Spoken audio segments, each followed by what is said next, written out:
Hi friends, welcome to my channel stylish Suraga vlogs. ఎలా ఉన్నారు friends? అందరూ బాగున్నారా? అందరూ బాగుండాలి, అందులో మనం ఉండాలి, అంతే కదా ఫ్రెండ్స్.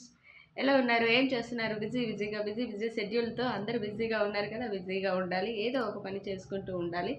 మైండ్ డైవర్ట్ చేసుకుంటూ పనిలో నిమగ్నమై పనిలో బిజీగా ఉంటేనే కాలం అనేది ముందుకు పోతూ ఉంటుంది. సో ఫ్రెండ్స్, మాకు ఎలా ఉంటుంది అని అంటే ప్రతి వీక్ వచ్చేసరికి ఇక్కడ ట్యూస్డే మార్కెట్ జరుగుతుందనమాట. నేను ట్యూస్డే రోజు మార్కెట్కి వెళ్దామని నిర్ణయం చేసుకున్నాను. ఆల్మోస్ట్ ఎప్పుడు ప్రతి వీక్లీ నేనేం చేస్తానంటే 500 రూపీస్ ఇచ్చి వారానికి సరిపోని కూరగాయలు తీసుకురండి అనేసి డబ్బులు ఇచ్చేసి పంపిస్తూ ఉంటాను. పంపించి తీసుకొచ్చాక ఏంటి అసలు కూరగాయలు ఏంటి, ఏవి లేవు, అది ఇదని తెగ అరిచేస్తాను. పైసలు మొత్తం వేస్ట్ చేస్తున్నారు అది ఇదని. సో మన దాకా వస్తే కానీ ఏదనేది తెలియదు అంటారు కదా. సో ఏం చేశాను, నేను నిన్న ఒకసారి వెళ్ళి చూద్దాం ట్యూస్డే మార్కెట్లో ఏమేమి ఉంటుందో, అసలు వెళ్ళి చూస్తేనే కదా అర్థమవుతుంది అన్నట్టు నేను నిన్న 500 రూపీస్ తీసుకొని వెళ్ళాను. మిగిలిన పైసలు ఉంటే ఏవైనా దాచిపెట్టుకోవచ్చు అనేసి ఆడవాళ్ళకు ఉన్న అలవాటే కదా ఫ్రెండ్స్. సో నేనైతే వెళ్ళాను మార్కెట్కి వెళ్ళాక కానీ అర్థం కాలేదు. సో మార్కెట్కి వెళ్ళగానే 100 రూపీస్కి 5 కేజెస్ ఆనియన్స్. ఓకే, పర్వాలేదు, 100 రూపీస్కి 5 కేజెస్ వచ్చినాయి. 5 కేజెస్ వచ్చాయనంటే అమ్మయ్య మాకు 1 మంత్ వచ్చేస్తాయి అనేసి కొంచెం హ్యాపీగా ఫీల్ అయ్యాను. 5 కేజెస్ తీసుకున్నాను. మళ్ళీ టమాటా వచ్చేసి పర్ కేజీ 25 రూపీస్. అయితే 4 కేజెస్ తీసుకున్నాను.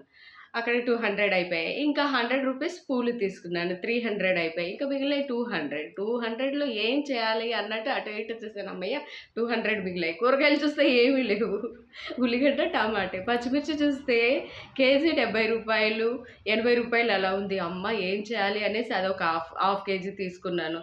ఇక ఆకుకూరలు అవి ఇవి తీసుకునేసరికి అక్కడ 100 రూపాయలు అయిపోయాయి. ఇంకా ఏమున్నాయి ఫ్రెండ్స్, అసలు కూరగాయలు ఏవి 500 రూపీస్‌కి వారానికి సరిపోయే కూరగాయలు తీసుకురాని మా ఇంట్లో వాళ్ళని తెగ నేను పెట్టేస్తాను.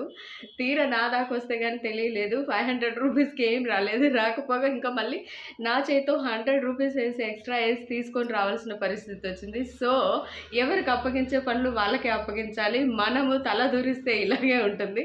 ఎవరినైనా అనాలి అనుకుంటే వాళ్ళనే పంపించాలి. మనం తల దూర్చకూడదు. నేను 100 రూపీస్ మిగులుతాయి సేవ్ చేసుకుందాం అనుకున్నాను, కానీ మిగలకపోగా నా చేయి నుంచి ఇంకా 100 వేసి మళ్ళీ కూరగాయలు ఎక్స్ట్రా తీసుకొని వచ్చాను. సో ఫ్రెండ్స్, ఇలా ఉంది మార్కెట్. ఎందుకు అని అంటే మార్కెట్లో ఈ రోజున్న రేటు రేపు ఉండకపోవచ్చు, రేపున్నది ఎల్లుండి ఉండకపోవచ్చు, అంతే కదా ఫ్రెండ్స్. సో మార్కెట్ కూడా చాలా టైట్గా అనిపిస్తుంది, టఫ్గా ఉంది.